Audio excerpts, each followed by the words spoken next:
تو سلسلے آخری نبی، تو پھر جب انبیاء کی تعداد اتنی ہے، نبی پہلے بھی آپ صلی اللہ علیہ وسلم سے اللہ نے بھیجے، اور تو پھر سوال یہ ہے کہ پہلے اگر نبی بھیجے ہیں 1,24,000 نبی کم و بیش پہلے ہوئے، تو کیا حضور کے بعد کوئی اور نبی بھی آ سکتا ہے؟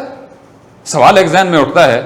تو اس کا جواب یہ ہے کہ حضور علیہ الصلوۃ والسلام کے بعد قیامت تک کوئی نبی نہیں آ سکتا۔ یہی ختم نبوت کا عقیدہ ہے کہ نبوت کو اللہ نے آپ کی ذات پر ختم کر دیا۔ اور یہاں پہ میں نے دلیل سورہ احزاب کی یہ آیہ مبارکہ لکھ دی ہے، وَمَا كَانَ مُحَمَّدٌ أَبَا أَحَدٍ مِّن رِّجَالِكُمْ، کہ اور حضرت محمد مصطفیٰ صلی اللہ علیہ وآلہ وسلم تمہارے مردوں میں سے کسی کے باپ نہیں، وَلَٰكِن رسول اللہ، لیکن آپ اللہ کے رسول ہیں، وَخَاتَمَ النَّبِيِّينَ، اور آپ نبیوں کو ختم کرنے والے ہیں۔ تو یہاں بغیر کسی دلیل کے، بغیر کسی معنی نکالنے کے، چونکہ چنانچہ ذلی بروہی کچھ بھی نہیں ہے۔ حضور علیہ الصلوۃ والسلام کے بعد سیدھے لفظوں میں بات یہ کہ قیامت تک کسی قسم کا، کسی شکل کا کوئی نبی آ سکتا نہیں۔ یہ آگے مزید ختم نبوت والے حصے میں جو ہے وہ ڈسکس ہوگا ختم نبوت کا۔ آگے ہے کیا مسلمان سارے رسولوں کو مانتے ہیں، تمام رسولوں کو؟ تو اس کا جواب کیا ہے کہ ہاں، مسلمان سارے رسولوں پر ایمان لاتے ہیں۔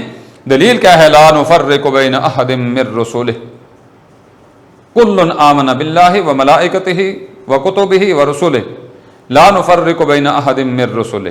سورہ یہ بقرہ کی آخری آیات میں بھی ہے اور اس کے علاوہ قرآن میں بھی ہے کہ ہم رسولوں کو ماننے میں کوئی فرق نہیں کرتے۔ تو پھر ایک اور سوال پیدا ہوتا ہے کہ دنیا میں تو کچھ ایسے لوگ ہیں جو کچھ رسولوں کا اقرار کرتے ہیں، کچھ کا انکار کرتے ہیں، تو کیا وہ مسلمان ہوں گے؟ ایسا عقیدہ رکھنا، کیا بندہ پھر بھی مسلمان رہتا ہے یا کسی اور طرف چلا جاتا ہے؟ اس کا عقیدے میں جو ہے وہ رسولوں کا کچھ انکار کر کے کچھ کو ماننا، یہ کیا ہے؟ کفر ہے۔ اسی لیے میں نے یہ ریڈ پین کے ساتھ لکھا ہے، یہ بڑا خطرہ ہے کہ کچھ کسی نبی کو مان لیا اور کسی کو نہ مانا۔ جس طرح کہ عیسائی آج کی دنیا میں عیسیٰ علیہ السلام کو مانتے ہیں اور حضور علیہ الصلوۃ والسلام کو تسلیم نہیں کرتے، حالانکہ حضور علیہ الصلوۃ والسلام نے فرمایا کہ اگر آج جو ہے وہ عیسیٰ علیہ السلام اور موسیٰ علیہ السلام بھی ہوتے تو میری اتباع کے علاوہ ان کے لیے اور کوئی چارہ کار نہیں تھا۔ تو اس کی دلیل کیا ہے کہ یہ کتاب میں آیت لکھی ہے، ان الذین یکفرون باللہ ورسلہ، بے شک وہ لوگ جو اللہ اور اس کے رسولوں کا انکار کرتے ہیں، وَيُرِيدُونَ أَن يُفَرِّقُوا بَيْنَ اللَّهِ وَرُسُلِهِ، اور وہ چاہتے ہیں کہ اللہ اور اس کے رسولوں کے درمیان فرق کریں، وَيَقُولُونَ، وہ کہتے ہیں، نُؤْمِنُ بِبَعْضٍ وَنَكْفُرُ بِبَعْضٍ، ہم کچھ کو تو مانیں گے کچھ کو نہیں مانیں گے، وَيُرِيدُونَ، ایسا کہہ کر وہ چاہتے کیا ہیں؟ وَيُرِيدُونَ، وہ چاہتے ہیں، أَن يَتَّخِذُوا بَيْنَ ذَلِكَ سَبِيلًا، کہ وہ درمیان کی کوئی راہ نکالیں۔ بھائی درمیان کی کون سی راہ ہوتی ہے؟ درمیان کی کوئی راہ نہیں ہوتی۔ تو آپ نے تمام پیارے بچوں یہ سمجھنا ہے کہ یا تو دن ہوتا ہے یا رات ہوتی ہے، یا روشنی ہوتی ہے یا اندھیرا ہوتا ہے، یا جو ہے وہ جہالت ہوتی ہے یا علم ہوتا ہے۔